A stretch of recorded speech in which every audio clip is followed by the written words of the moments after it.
Good morning, everybody. Hope you're all right this morning. This morning we're continuing to look at Paul's letter to the Colossians. And we're still in chapter 1 because there's still loads of good stuff in chapter 1. And it's chapter 1, and we've got it there, verses 15 to 23. So last week we found out that Paul was probably writing this letter to encourage the early Christians from prison. So it will have been quite, on one hand, quite a tricky letter to write, but at the same time, he was probably very focused as he... oh yeah, you can do that. Look, we're doing an activity at the same time. Okay, and we I was just thinking in this passage, there's a massive question in this passage, and the question is, what is God like? People were trying to imagine, what is God like? What do you think God's like, you guys? In the sky. Let's know about the sky. And the colour. A colour, what kind of colour do you think God is? Bright gold. Bright gold. Okay, can anyone think of any things that he might be like? Like, is he kind, do you think? What else? What else? He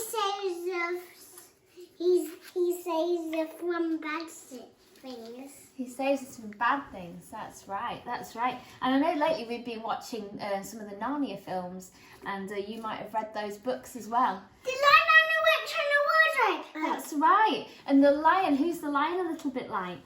Jesus. Like Jesus. And what's a lion like?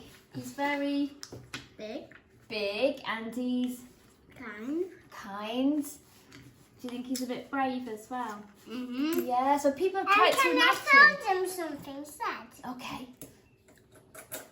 And when they start to kill Aslan,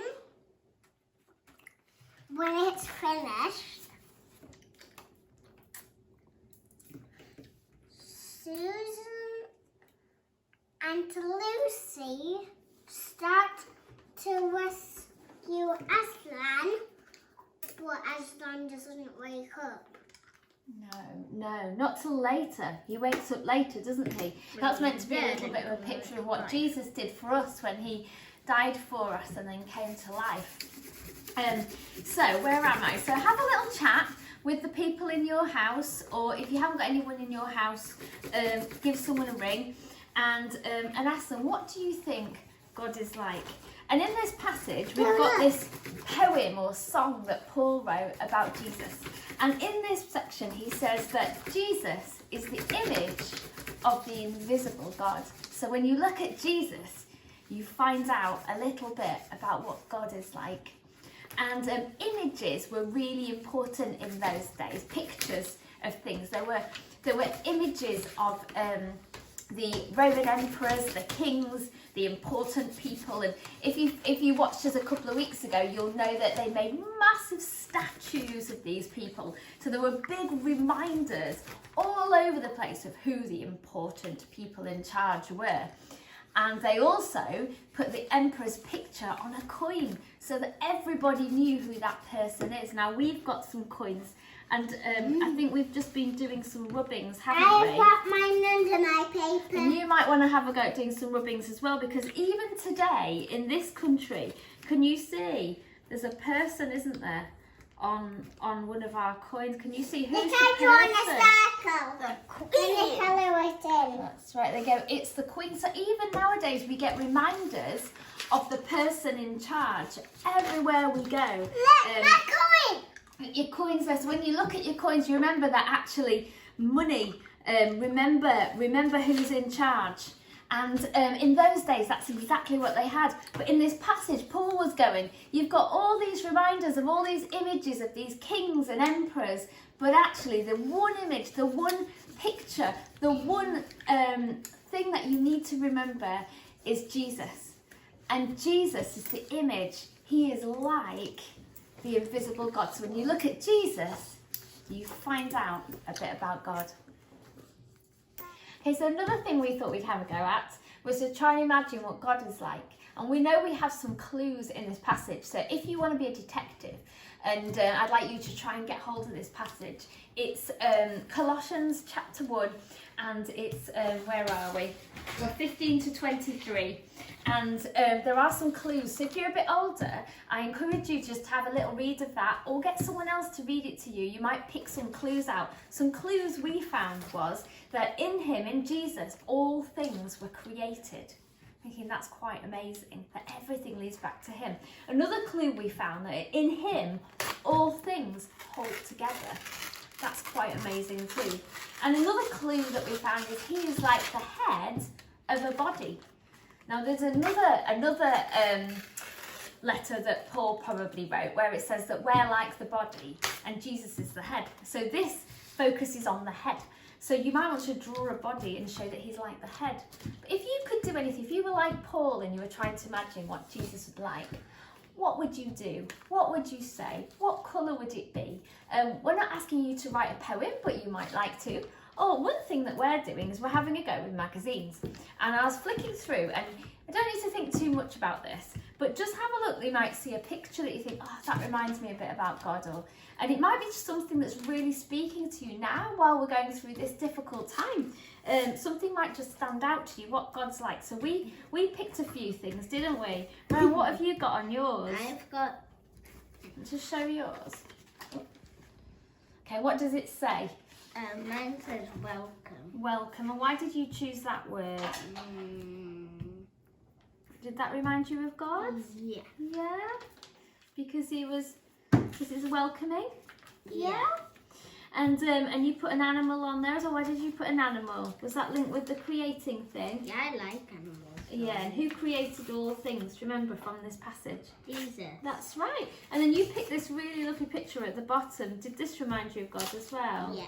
And why is that, do you think? Why did you like that? No. Not yet. So we're just having a little think about what that means.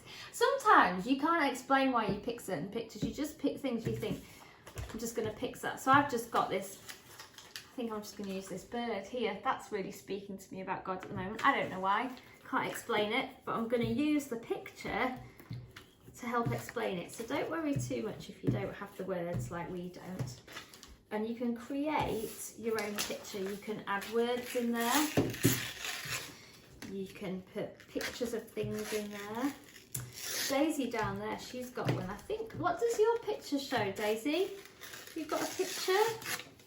You can show everyone. It says glue. Oh, you've got lots of glue on that. And we've got a picture there of a path, haven't we? Like we're on a journey with God, which is great.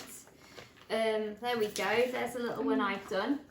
And for some of you who might still have your prayer journals, this is a really nice way of praying as well. Because sometimes, again, we can't think of loads of words, but we just might want to just put a picture down and our picture be our prayer.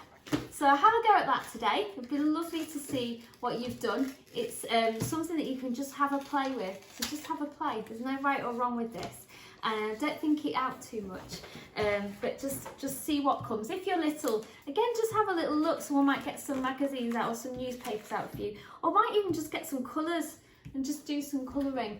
Put on some worship music and just colour and see what comes. So another way of remembering it is to think about this little bit, this song, this poem that Paul wrote, as some grand archway. Can you see that? This is my simple drawing here. So imagine it's like he's painting a picture of a giant archway and you've got Jesus right at the centre holding it together. And that's what Paul was saying. Everything should hang along Jesus. You can't have Jesus outside of everything. He's got to be the centre of everything because that's where he always was and always will be. And that's why, as we talked about last week, we have this hope.